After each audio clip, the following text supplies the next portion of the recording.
L'histoire que je m'apprête à vous raconter a fait trembler Hollywood. C'est l'un des récits les plus troublants et inquiétants de ces dernières années, celui de la secte NXIVM. Nous sommes aux États-Unis en 1998. Dans le comté d'Albany, un homme, Keith Raniere, et une femme, Nancy Salzman, fondent la secte NXIVM.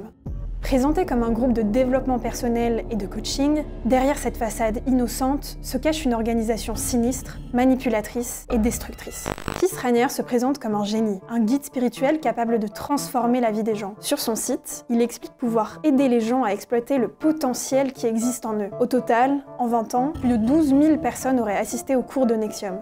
Plusieurs célébrités et riches donateurs comptent parmi les victimes ou complices de NXIVM. Richard Branson, le fondateur de Virgin, Anna Cristina Fox, la fille d'un président mexicain, ou encore Claire Bronfman, une riche héritière qui aurait fait don de plus de 100 millions de dollars à NXIVM.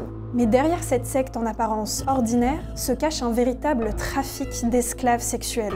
Un groupe parallèle à NXIVM se crée, la sororité secrète DOS. Et ce n'est autre qu'Alison Mack, l'actrice star de la série Smallville, qui se cache derrière. Recrutée en 2006 par sa partenaire de jeu Christine Kruk, Alison Mack va très rapidement intégrer ce groupe de développement personnel jusqu'à devenir un personnage central du mouvement. Keith Raniere fait d'elle une collaboratrice privilégiée et la nomme numéro 2 de la secte. Pendant de nombreuses années, Alison Mack recrute des esclaves sexuels pour son gourou. Elle fait sa sélection parmi les adhérentes à NXIVM et choisit les plus vulnérables d'entre elles pour les intégrer à DOS. Keith entretient un cercle d'une 50aine de femmes sous son influence, avec lesquelles il a des relations sexuelles à son gré. L'une d'entre elles est âgée d'à peine 15 ans. Dès leur adhésion, les nouvelles recrues sont marquées au fer rouge. En entrant à DOS, elles ont l'obligation de fournir des photos et vidéos d'elles nues, ainsi que des informations compromettantes sur leur vie et leur famille. Dans un seul but, les divulguer si elles décident de partir.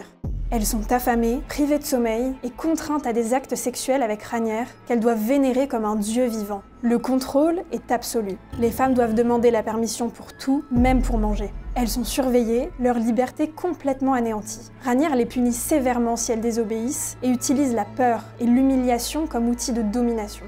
C'est seulement en 2017 que le monde commence enfin à entendre parler de cette secte diabolique. Le New York Times publie un premier article qui met en lumière les agissements de Keith Raniere envers les femmes de sa secte. Le gourou s'échappe au Mexique avant d'être interpellé le 26 mars 2019. Il est extradé aux États-Unis et condamné à 120 ans de prison pour trafic sexuel, extorsion, association de malfaiteurs, menaces et corruption de mineurs. Alison Mack, quant à elle, bénéficie de la clémence de la justice pour sa participation active à l'enquête. Condamnée à 3 ans de prison, elle a finalement été libérée en 2023 après avoir bénéficié d'une remise de peine.